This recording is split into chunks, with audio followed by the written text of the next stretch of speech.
Relate to Snapchat. Anyway, we have Max Rivera here.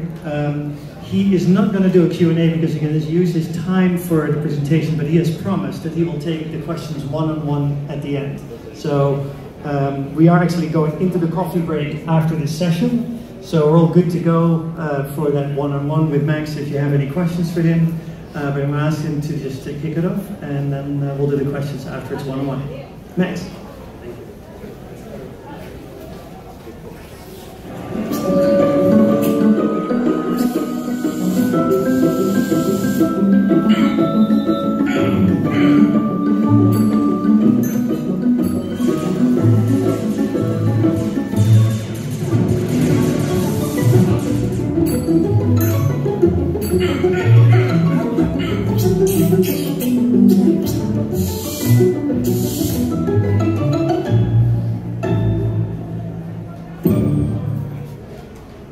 Hey everyone, thank you for your time. Thank you for being here with me. We got the introduction, so I'm Max, here to talk to you about augmented reality and Snapchat and the camera. I thought that video was great as a quick little icebreaker to see how augmented reality is, and it's sometimes silly and fun like that, or it can be really advanced and immersive. So we'll look at that during the presentation.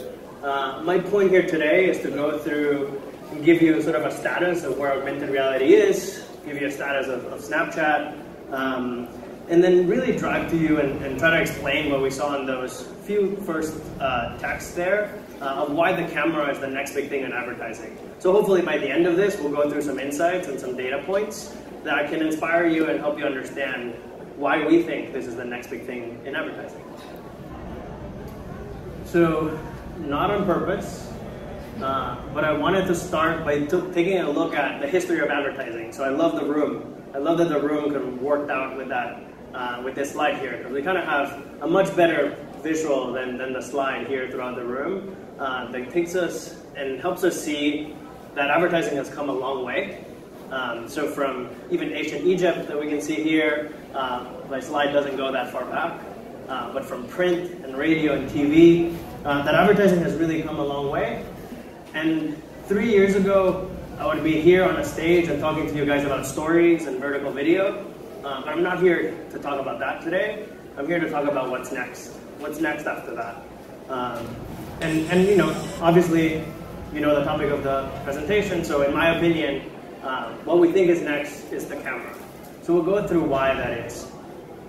And before we do that, I wanted to take another step back at a quick timeline of ad formats and how they've evolved over time.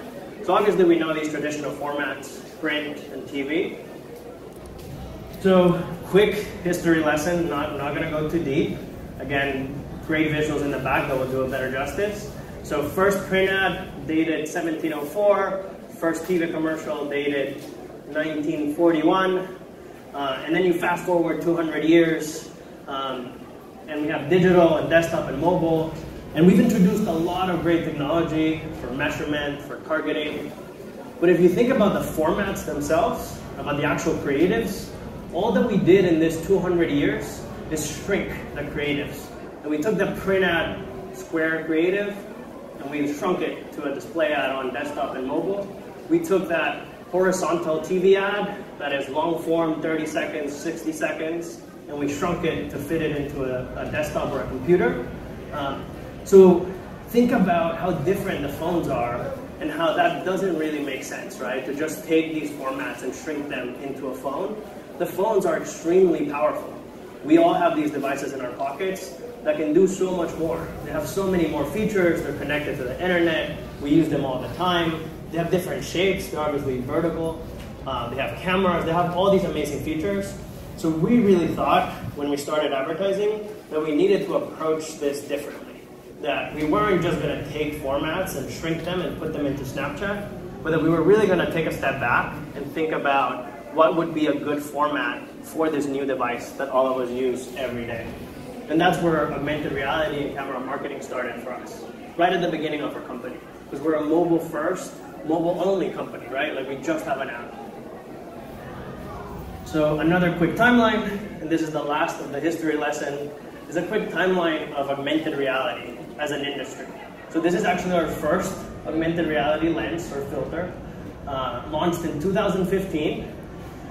If you guys recall, this is 3 years ago. The industry was talking about VR. It was all about VR is the next thing. VR is the next thing. We took a bet in 2015 and started investing in augmented reality instead.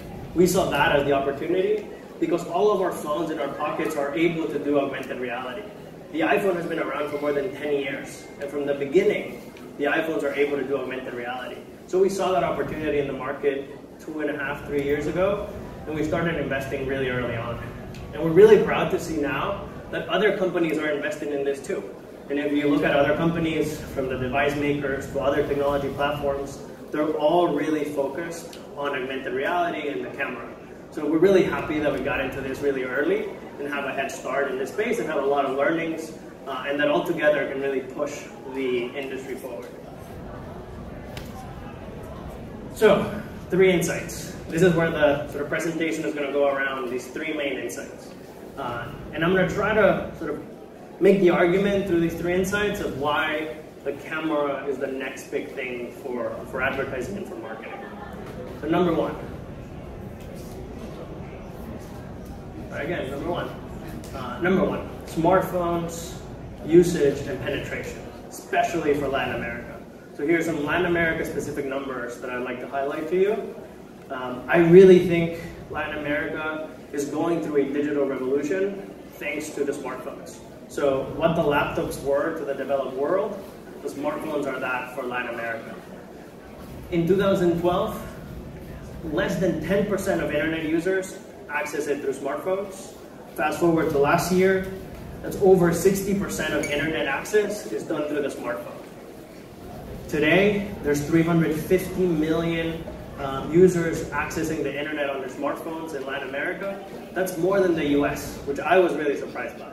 So there's more internet smartphone users in Latin America than in the US, on track to overpass Europe. And then by 2020, the smartphone penetration is expected to be at 71%, which is about 5% higher than the rest of the world. So the smartphones are really crucial to our region. And I'm really proud as a Latino that everybody's using smartphones. It's really bringing a resurgence to our industry and to our culture. And I'm really excited to see all the developments around smartphones in Latin America. We're seeing this resurgence culturally, socially, economically, and even artistically. We're really passionate, expressive people. So the smartphones are great devices for us. The other insight here is that Latin Americans are more advanced on mobile usage than the rest of the world. So 3 main countries in Latin America, Mexico, Argentina, Brazil, are among the top 10 of time spent on their mobile devices, for better or worse, but we know we're on our phones a lot.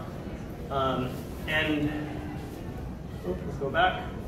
And Latin Americans are always on. They're always on their devices. Commonly, a common trend around the world, but specifically in Latin America. Users are on their phone throughout the day, every single day. From the morning when they wake up, through the night of end of work, and through the night. So they're on their phones all the time. And this presents a great opportunity to message them on that device with something that is native to that device and not some shrunken format. So insight number 2, and we'll spend a little more time here because this is really at the center of the entire presentation and it's about the camera. So the way that we've used the cameras have evolved, right? We see on Snapchat that 60% of our users create content on the camera every day. If you think about other social media, that is almost a sin, right? In other social media, it's almost religion that you should only create or post content once per day, maybe 3 times per week. If you do it too much, it's too annoying. So it's really different on Snapchat, which is centered around the camera, because users are creating content every single day. So 60% of our user base create content on the camera.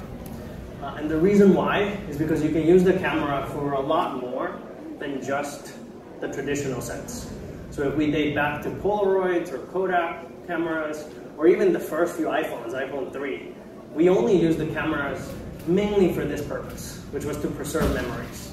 that was the main function of the camera for hundreds of years. It was just about preserving a really special memory. And that's still a great use for the camera.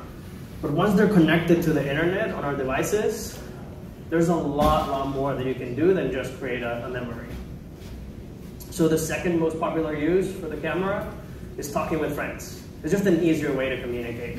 I was just talking to somebody before about the cliche of a picture is worth 1,000 words. Very cliche, but very true.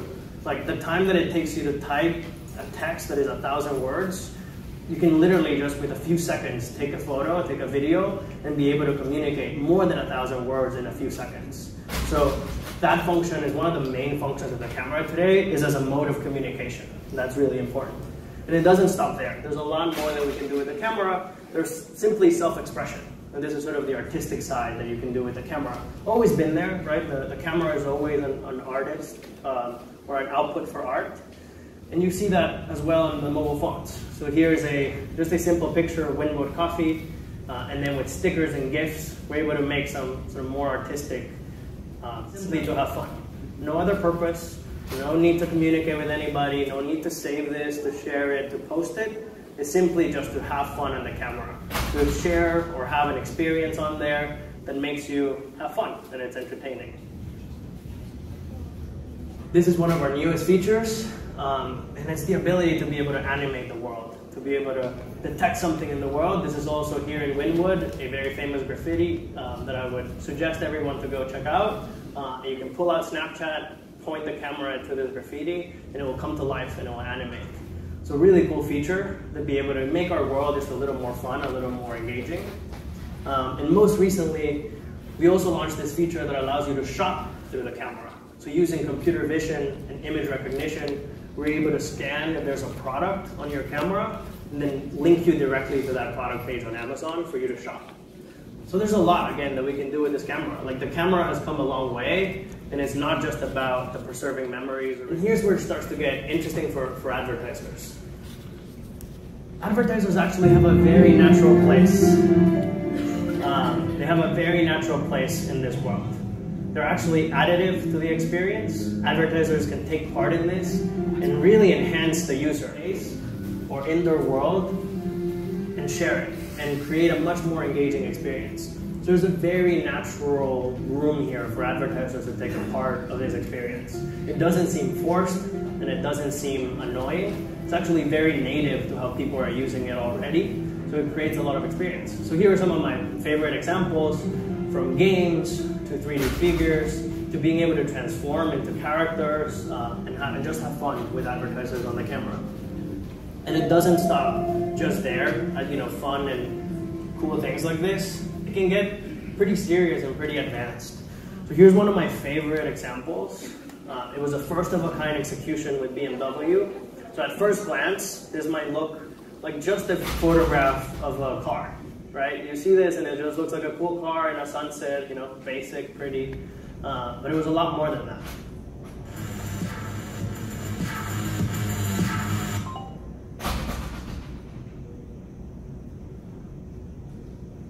So you have your traditional ad, which is what we saw in the beginning. Then the user engages with that ad and gets an immediate trial of the product wherever they are. This is a full 3D model of the car. They're able to interact with it, change colors, move it around, resize it, and they have this immediate connection with the product. Imagine if you were able to do that at home with your TV, if you're seeing a TV commercial, then enable the product right away. Be able to try it and see it right there wherever you are. So it's really powerful experiences that you can create with this. It's not just for silly, funny things. Those are actually really powerful, but it also covers the gamut of serious and really advanced immersive experiences. And then not just with cars, and not just with exteriors of cars. Here's a few other examples. With Ford, you go from the outside of the car all the way to the inside, be able to see the entire feature of the car. And you can try other products too. It's not just cars, it's not just vehicles. You can get product trials in apparel, in beauty, in retail, in CPG, even in food. This Domino's here always gets me. It always makes me crave a pepperoni pizza.